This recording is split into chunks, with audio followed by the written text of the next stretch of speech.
With almost 500,000 customers and over $1 trillion of secure payments, Bill isn't new to intelligent finance. It's the proven way to simplify bill pay and maximize cash flow. Want to learn more? Visit Bill.com/proven for a special offer. This episode is brought to you by Aimee, which is the leading importer and distributor of the Amanita muscaria, a legal and widely misunderstood psychoactive mushroom that's beginning to make waves across the United States.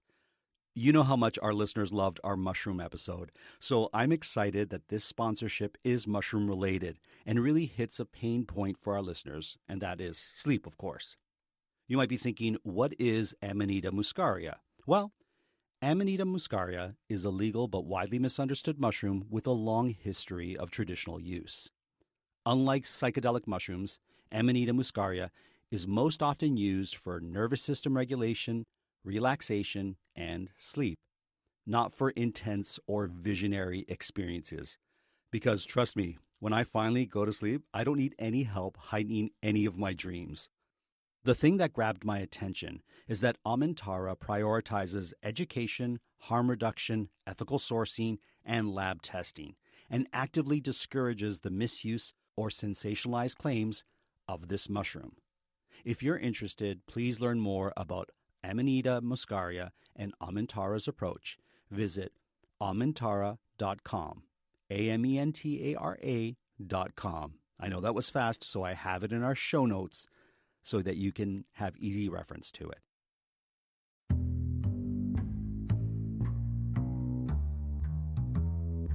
Welcome to the Insomnia Project. Sit back, relax, and listen as we have a conversation about the mundane. The one thing that we can promise is that our conversation will hopefully be less than fascinating so that you can just drift off. Thank you for joining us. We hope you will listen and sleep. I'm your host, Marco Timpano, and joining me for the first time is our social media manager, Aimee Dyson, all the way from Newbury, Berkshire in the UK. Welcome, Aimee. Hi. Aimee, did I get that right where you're from? Because I know that I make... Okay, yeah. Great.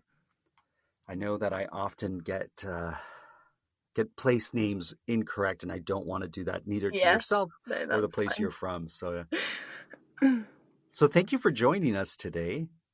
Thank you for having me. This is very exciting. And we kind of spoke a moment before, and I was asking you about if you have any snow there, and you were explaining that you didn't have snow since when?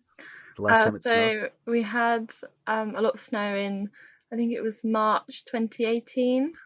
So I was at university, and I think university might have even been shut because my university was in the middle of quite a rural area, so some of the lecturers couldn't actually get into the uni, so it got shut for a few days. And what did you do during that time? Did you enjoy the snowfall at all? Yeah, a few of my friends had snowball fights, but as much as I like the snow, I get very cold, so I just enjoyed it from inside. Fair enough. You know, when it comes to snow, to really enjoy it, you need all the accoutrements and all the clothing that make it less cold when you're out there to make yourself comfortable. So you need a good set of gloves and a good toque. Is that what you call it? We call it a toque here. I'm sure you've heard me talk about toques before. I don't know what a toque is. Okay, so bear with me, Aimee. Let's go on this toque journey for a moment. So what do you call the winter hat that sometimes has a pom-pom on it? It's like a knitted cap or hat. I guess we'd call it a hat or a bobble hat. A bubble hat. A bobble hat. So like a bobble being the pom-pom. The pom-pom. In the US, they'll often call it a beanie. Yeah. But we don't call it a beanie because for us, a beanie is, you know, it's kind of like a little tiny cap that you put on the top of your head. Yeah. Almost like a yarmulke would be, it's kind of in that vein for us, a beanie, what a beanie is. Well, a toque is, of course, Canada is a country that has a strong winter climate with a lot of snow. And so the toque is what we call that bobble hat, usually without the pom-pom. but Hmm. usually people know the hat with the pom-pom. So if you imagine it without the pom-pom, and it's a knit hat that you wear on your head, and the name comes from a town in Quebec called Toque, or whose name is Toque, getting back to place names. And so in Canada, we call that specifically the winter knitted cap or hat that you wear, a toque. So all of us in Canada will say toque and we know exactly what it is. We don't have to explain, the knitted hat, the bobble hat, or, what kind of beanie we're about to wear. Yeah. Oh, that's interesting. Yeah. I've not heard that name before. Do you have a toque? I do, but I don't really. I prefer either to just have like a woolly or fluffy hood, or some. I have a hat that has some bits that come down by my ears. I like that one.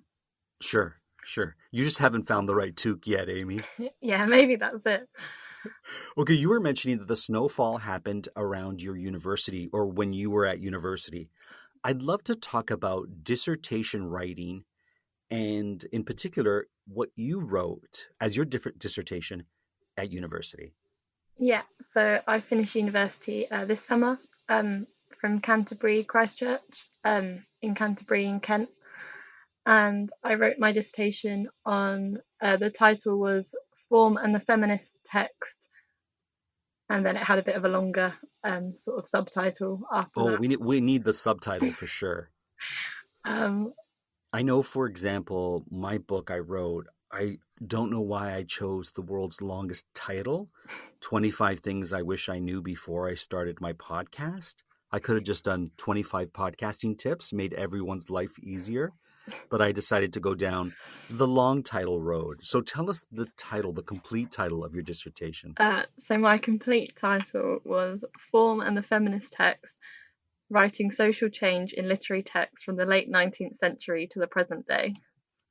Oh wow, that sounds like a lot of work, your Yeah. dissertation. Yeah, I got quite lucky because my dissertation was only 6,000 words, whereas some people have 7, 8, 9, 10,000. So it wasn't too many. And tell me about something you discovered in writing your dissertation that you thought was very interesting or fascinating. So I had a section on how the attitudes towards women and mental health had changed in recent years, looking at like the yellow wallpaper, the bell jar, and texts from periods when mental health was really taboo, especially with women. So that was really interesting. Well, fascinating. And for anyone listening who might be like myself, who are like, what is the difference between a dissertation and just an essay that one hands in at university? Yeah, so for my degree, I did creative and professional writing. So most of my essays as such weren't actually essays, but were instead creative pieces. Okay. So this was one of the first essays I'd done since I finished my A levels before I went to university.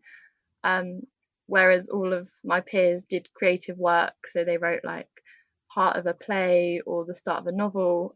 So I took a bit of a leap in doing an essay because I hadn't really written many essays before that, but the ones I had done were about 2,000 words, I see.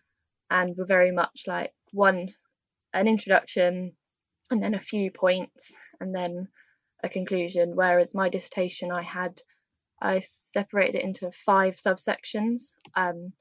So one of them was looking at how the attitudes about mental health had changed, and then some other sections on some other bits. So the way I structured it, I did basically 5 small essays that were about 1,000 words each, which made it a lot more manageable for me. Instead of thinking I have 6,000 words to do, what am I going to write about? Almost like chapters in a book, I would say. Yeah, definitely. It meant that I also didn't have to go into too much depth for each topic, because I only had about 1,000 words to play with each time. I see.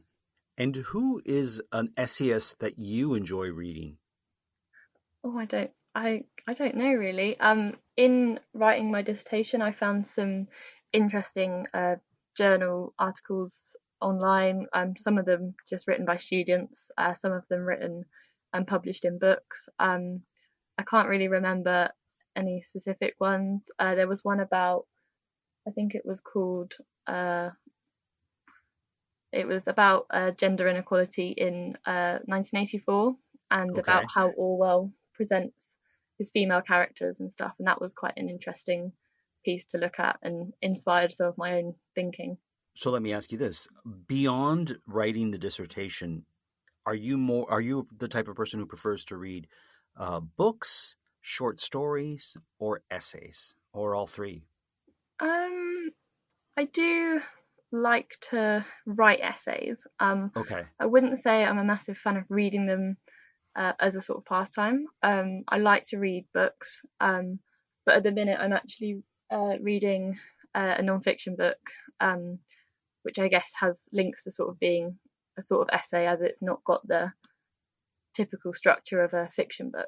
Um, and I have read quite a lot of non-fiction this year, which has been really interesting. What's the book you're currently reading, and do you recommend it? It's called Educated by Tara Westover, and yeah, I really would. It's really, really interesting. Her life was quite sort of different and unique, and the way she writes it is really interesting in that she accepts her difference without, because her parents brought her up in a way that like isn't sort of what people would class as normal, but she writes it in a way that she doesn't resent her parents, but is just like, this is what I've learned from being my own person since leaving my parents, which is really interesting. You mentioned that you are a fan of writing essays. Yeah. Uh, Tell us what approach you use, or what approach you would tell someone who is going to approach writing an essay that is helpful for you. Yeah. So, one of the tips I've always been given is to write the introduction last, just so that you can be really clear on what you're going to say. Because I've had essays where I've opened it saying this is what I'm going to discuss, and then I've discussed something completely different, and it just doesn't fit what I've said. I think definitely breaking it down and sort of subheading and then bullet pointing. I like to bullet point. Um, I normally have some bullet points for that, and then a list of books that I should reference, and maybe ones that I haven't read yet, and maybe ones I have read, um, just to include some sort of secondary material. That's fascinating. I love that tip of starting. One could even write their introduction just to get into the piece if they find that writing the introduction helps them get into writing. But to rewrite or re examine your introduction once you've completed it, I think is a brilliant tip.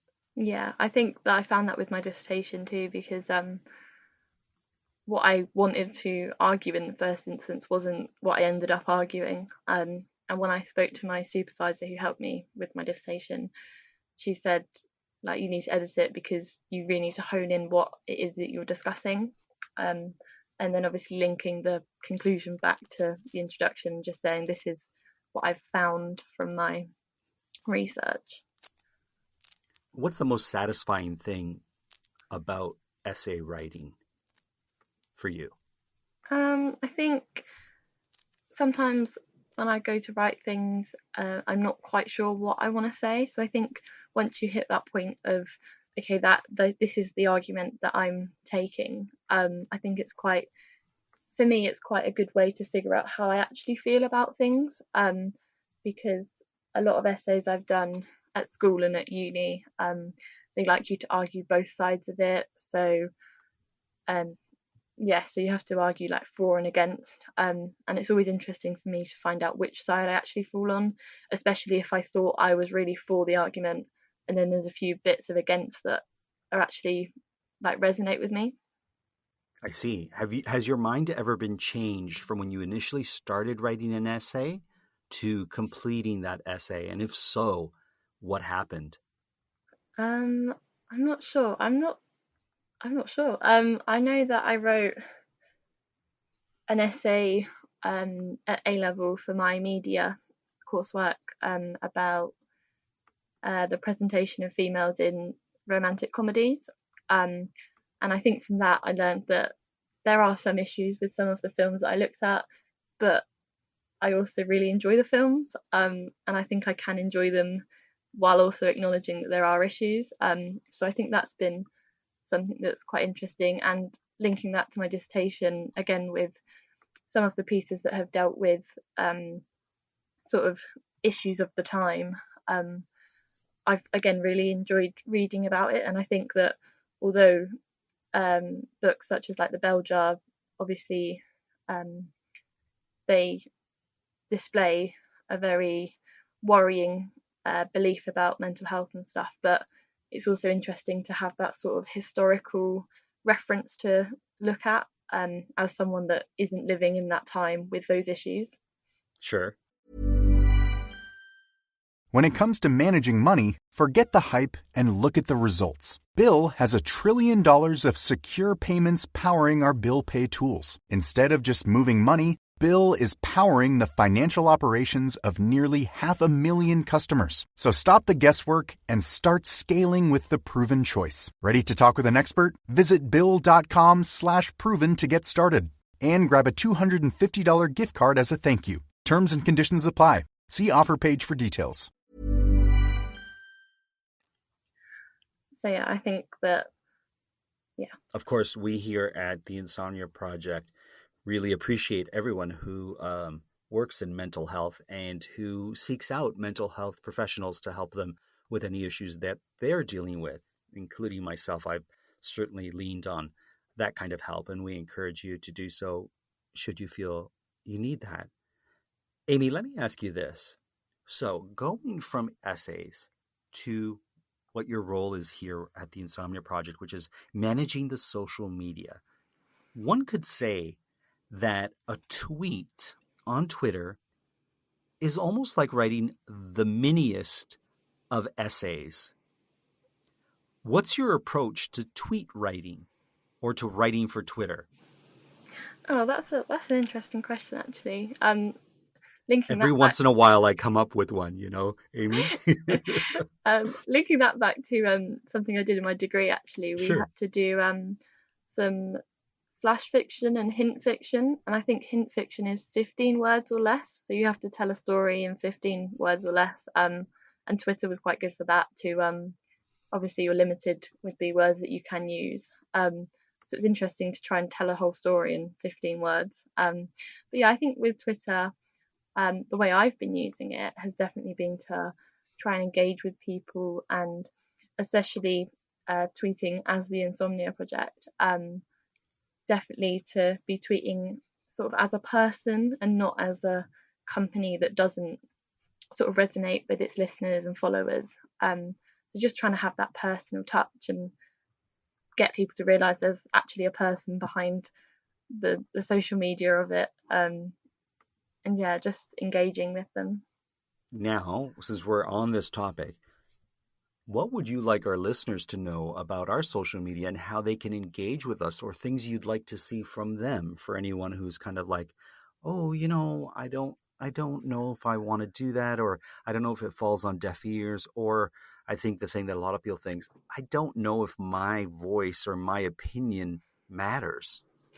Yeah, definitely. So I can completely understand those sort of worries, and I've had it before when or even when I reached out to you and said about the social media, I was a bit nervous, and I was like, I don't even know if he's gonna like care that I've messaged. But no, I think if people are thinking of like responding to tweets or just reaching out to us on their own, definitely we really like are interested in what you have to say, whether it's your favorite episode, something you want to hear, like an issue with an episode. Like if I know, for example, in the past, people have given more information about something that you've mentioned. So I think the listeners are definitely more valuable than most of them probably realize they are. And yeah, personally, I want to know what episodes people enjoy. Obviously, coming from the UK, most of the ones that I've enjoyed most have been things linked to the UK, which is always interesting. Or when I make a grave mistake when I'm talking about things in the UK, I apologize for that always, even if I'm aware or I'm unaware that I'm making such a silly error. Yeah, it's definitely it's always nice when people do engage and ask questions about things that have been said, because I think it really shows that like again, they are actual people as opposed to just being sort of numbers or listeners. Again, they're real people, so it's nice to know their opinion. But yeah, I think it would be good to have for people to engage more if they want to, just so that um, we can really help the Insomnia Project to become more engaged with its followers, and to have more for the followers themselves to have more influence over like the topics that get discussed and that sort of thing. Most definitely. No matter where you are in the world, reach out to us on social media. Did you see the post about the forced rhubarb from Yorkshire? Yeah, I wasn't really sure what that was about. I'm not a massive fan of rhubarb. But yeah, what was that? Okay, so one of our listeners had mentioned, like, are you aware of the Yorkshire forced rhubarb? And I am a big fan of rhubarb, and I'm certain that there's an episode where I talk about rhubarb. And what's interesting, Aimee, is that sometimes people will send tweets or social media messages based on episodes that we recorded long ago. So I have to rack my brain and think, okay, yeah, we did do an episode about the glue that's used on stamps or whatever the topic may be, right? I'm assuming that this was brought to my attention because the listener knows I love rhubarb. And I don't know how you cannot love rhubarb coming from a country that, has probably the best rhubarb recipes ever. But it's talking about this rhubarb in Yorkshire that they grow out of season and they force the stalks to grow. And so you can get rhubarb, most of the year. And I did see a program on it. And I think there is one in Canada that also does it that I recently looked up in Quebec. So now my mission is to get myself some forced rhubarb out of season. Oh, interesting. Yeah, I didn't know about that. I think it's interesting what you say about people picking up things from previous episodes, because I think again, engaging with listeners, it is really interesting when people bring up episodes that you might have even forgotten ever happened. So it's quite nice to be reminded of the episodes that you have done in the past. And I don't think they're ever irrelevant to mention. Like if someone is bringing up an episode from season one, I don't think they should ever think, oh, but it aired years ago, so it's not relevant anymore, because they're always relevant. I certainly hope so. Relevant in the sense of if it helps you to fall asleep or to relax, then it's serving its purpose. At least that's what I always go for. Yeah, definitely. I mean, I'm personally working my way back from the beginning. I'm on about episode 103, I think, at the minute, from the first series. So yeah, You know, it's I'm so working my it's way so back through. it's so fascinating, Aimee. Like knowing now what I wish I knew then. Our first season was so many episodes. We didn't know how a season should be laid out. Now I try to do 26 episodes, although this season has been longer, just because by request of people who wanted extra seasons during this time. But it's always fascinating how my first season is like 137 episodes. It's like, where did that number come from? Um, Do you think that's one of the things that has helped you most to learn about the sort of how long to have it? Well, because it became this really impossible task for us to record. We were recording so much, and we're like, when does this end? Like, how do we know when to end? And at that time, there were podcasts, but the landscape wasn't as plentiful as it is today. So we were trying to figure out, how do you figure out your seasons? And then we sat down and we're like, well, our episodes are generally 26 minutes long. So let's make a season 26 episodes. And what we didn't realize is you could have multiple seasons in a year. So we thought, okay, 26 episodes, one a week, that's not a full year. But we're like, well, you could have season 3 and then season 4 kind of goes partway through the year. So Yeah. that's what we decided to do. We're like, we're going to stick to 26 episodes. Oh, interesting. Yeah, I guess And it that was must stem from TV shows when they have their new season. It's like a yearly thing.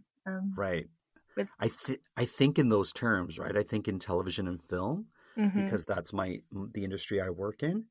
So the question that comes to mind is, how did you do on your dissertation? Did the professor appreciate what you brought to light?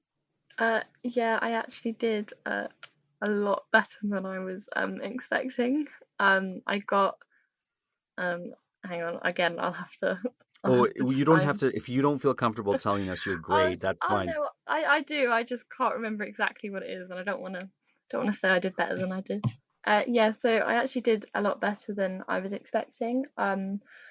I'd gotten a few firsts, which, if you're not familiar with university grading, is like 70 out of 100. But I actually managed to get 80 on my dissertation, which was more than I could have ever dreamed of getting. I'd spent so long on it. I started it back in a whole year before it was due. I know a lot of my friends didn't start until sort of a couple of months, a couple of weeks before it was due. And I really had put my heart and soul into it. So I was so happy to come out with the best grade I'd ever got, because I really did feel like I'd earned it, which was a really nice feeling. So yeah, that was really nice to know that my all the hours I spent on it were worth it in the end. Congratulations on it. That's wonderful to hear. Thank you, thank you.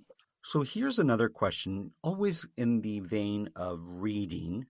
How many books do you read a year, Aimee? And do you set a goal for yourself with regards to reading? Because I know you're pretty prolific from your Facebook or from your social media. I see that you're constantly reading various books and things for your own entertainment and interest.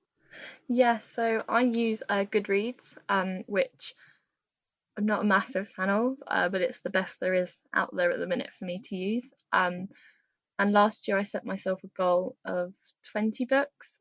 I set it again to 20 this year, and I have beaten it quite a lot. I'm currently on my 51st book of the year. Oh Um, my goodness, that's a book a week. That's almost a yeah, book a week. I'm very lucky in that for my degree I had to do a lot of reading. So whenever we got told you could read this book, I often read it. So that's helped me to read books that I wouldn't necessarily have read. The book I'm reading at the minute actually got mentioned to me in a lecture back in January, and I had my eye on it, but I didn't have time to read it at the time. And back in April, May time in the UK, it was really sunny for a few weeks. So I had a lot of time to just lay outside in the sun and read some books. And at that point, I was getting through like a book every 2 days or so. Now that I'm a bit more busy, I'm getting through about a book a week. But my goal for this year is 52, which I'm almost at. So hopefully I'll do that. But yeah, it's a lot of books, but I've had a lot of time this year to read. So So you're a fast reader too, then I would say. yeah, I mean last year I read 25 books, which is like a book every 2 weeks. But once I get into it, I can normally, if I have like days of doing nothing, I can get it read in like 2 days. But at the minute, I'm sort of having to find pockets of time when I can to sit down and read. Of your 51 books that you've read thus far, and we haven't gotten to the end of the year, which has been your surprise favorite? I recently finished The Flat Share by Beth O'Leary, which is a bit of a chick lit sort of book. I thought it was going to be really cheesy and very sort of lovey, but I actually really enjoyed it, and there was a bit of an underlying storyline that was a bit more serious. And yeah, it was actually really, really good, and I've recommended it to everyone I know, and a few people have read it and said they loved it as well. So yeah, I think it came out like last year, and it's been quite a big book here in the UK. So yeah, Sorry, that's been the name of the book again? The Flat Share by Beth O'Leary. So maybe we'll tag Beth O'Leary on our social media with regards to this episode, and she'll be like, Yeah. "What is this about? Why am I being singled out here?" Aimee, it's been quite a pleasure speaking with you for an episode of the Insomnia Project. Yeah, thank you. This has been so exciting for me. I found this podcast last year when I was struggling to sleep, and it's so weird that I'm now um, recording an episode with you. So thank you so much for having me. It means a lot. Aimee, I hope to record more episodes. If you enjoyed this, you let me know and we'll get you on more regularly because this would be great. Even just to have a different voice than just my North American Canadian accent on here, which I'm sure drives some of our listeners crazy. Yeah, that would be brilliant. Great. Well, thank you so much. And thank you to you, our listeners.